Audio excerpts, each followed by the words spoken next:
Now, the next thing we're going to touch on is changing the colors of the drawings. Let's say you don't like my colors. You want your own colors, or you want to change some stuff. You can double left click, or you can right click and go settings. It gets you the same menu. And you can change the colors. You can change the opacity. Let's say you want to do a gray tone, just dark blacks and grays. You can change their color. You can make it more or less see-through, like so. You can make it yellow. You can make it whatever you want. You can do custom colors. That's what all these are, was me finding the colors that I wanted. You can come in here. You can add the color code for whatever you want, or you can just move this little slider, pick the ones you want. Get yourself a whole funky thing going on here. You can add borders. I personally don't mess with the border, but you can add one if you want it.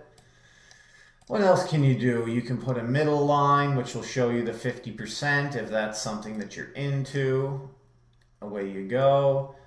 And so on and so forth. You can change the text. Like this one says daily, so I know it's a daily POI. If you wanted this to say monthly,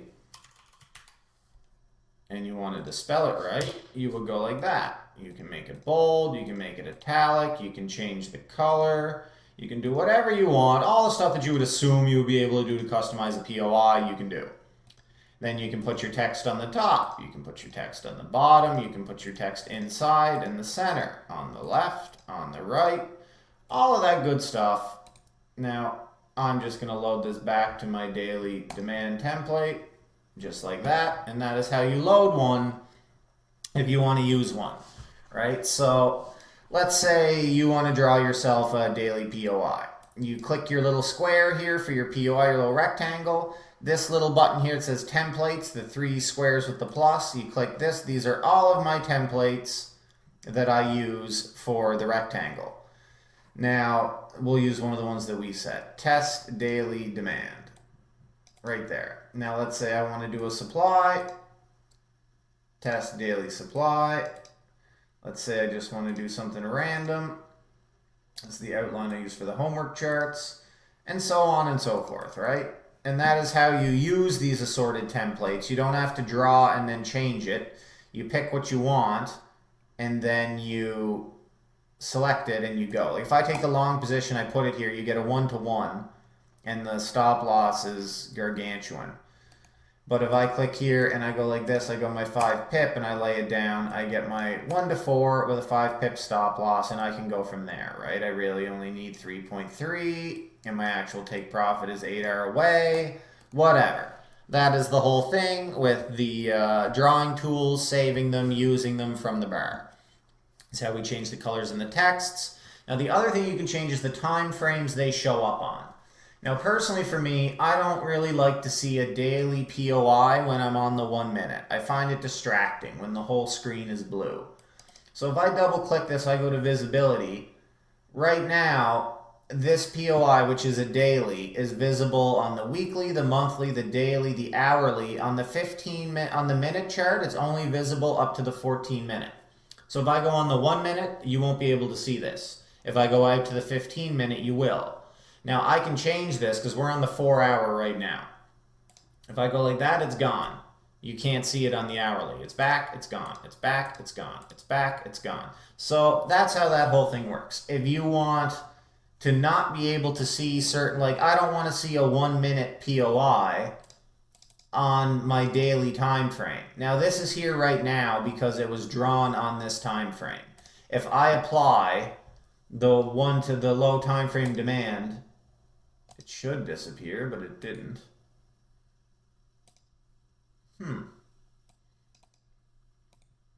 Anyway, I don't like it. So if I was on the one that I actually trade on, you would only see this on the minutes, like this.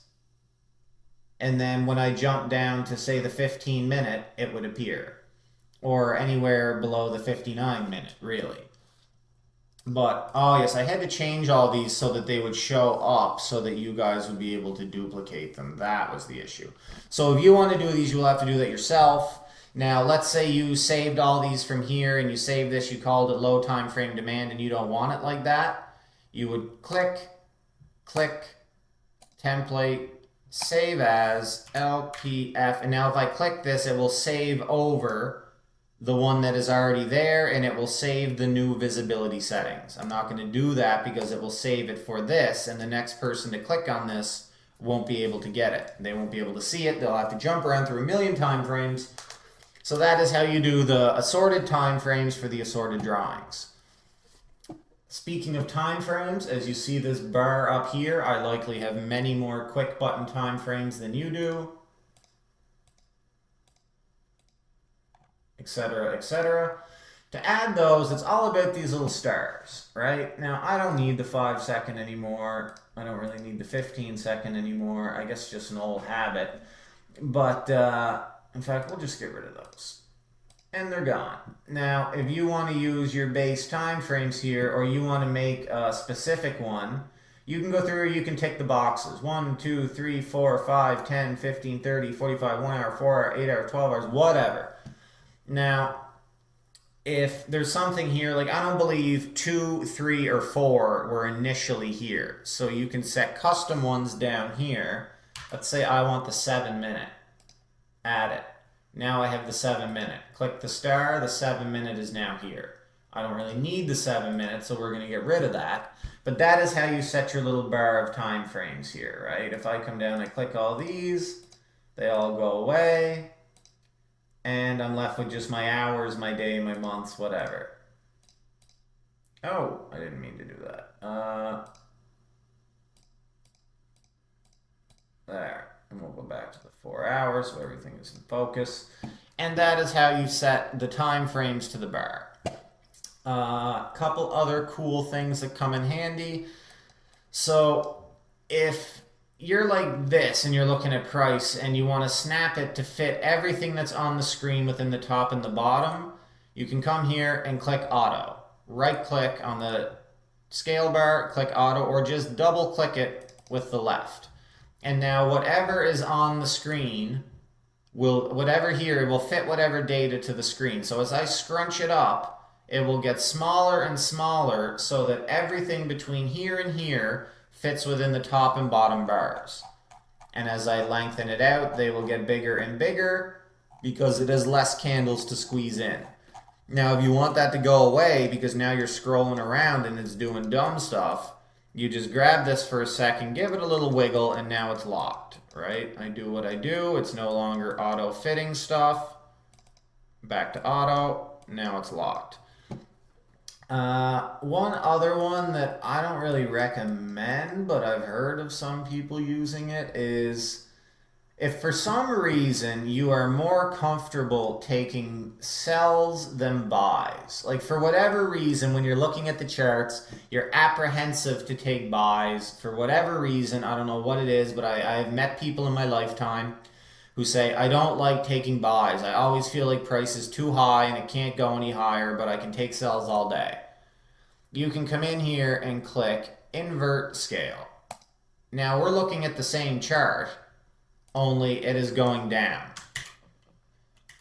And this isn't going to help you on your broker because if you put in a buy order, it's still going to be upside down, right? If you come in here and you would normally a sell order, your stop loss would be above your buy. But I clicked buy order, it still knows that this is a buy order. So if this helps you do analysis for some reason, be my guest. I think it's, I mean, if this is something you like, no offense, but I think it's dumb. But I've talked to people who do it because for whatever reason, I don't know, maybe they're pessimistic people and they always feel like everything's going to go lower. So they're uncomfortable taking buys higher in price. So they will invert their chart to try to trick themselves, although I don't feel like that's going to work if you have any amount of common sense because you still got to click the buy or the sell button on your MetaTrader. I digress. It's a whole thing. But the option is there. You can either right-click on your little... Oh, the menu isn't showing up. You can either right-click... There it is. You can either right-click on this little toolbar and go to invert scale. The same as your auto-fit price thing is on here. I didn't realize you guys couldn't see that. Or I think it's Alt-I is the hotkey. And for getting your auto fit to screen thing to go away, you grab it and drag it, double left click it, or right click and select the button. There's some other stuff here, but you don't really need it, right? None of this is important. So that's it for this video. There will be some more stuff in the next videos. I hope you guys enjoyed it. I hope it's helpful. I hope it expedites your process of learning how to operate the TradingView platform. And I will see you in the server.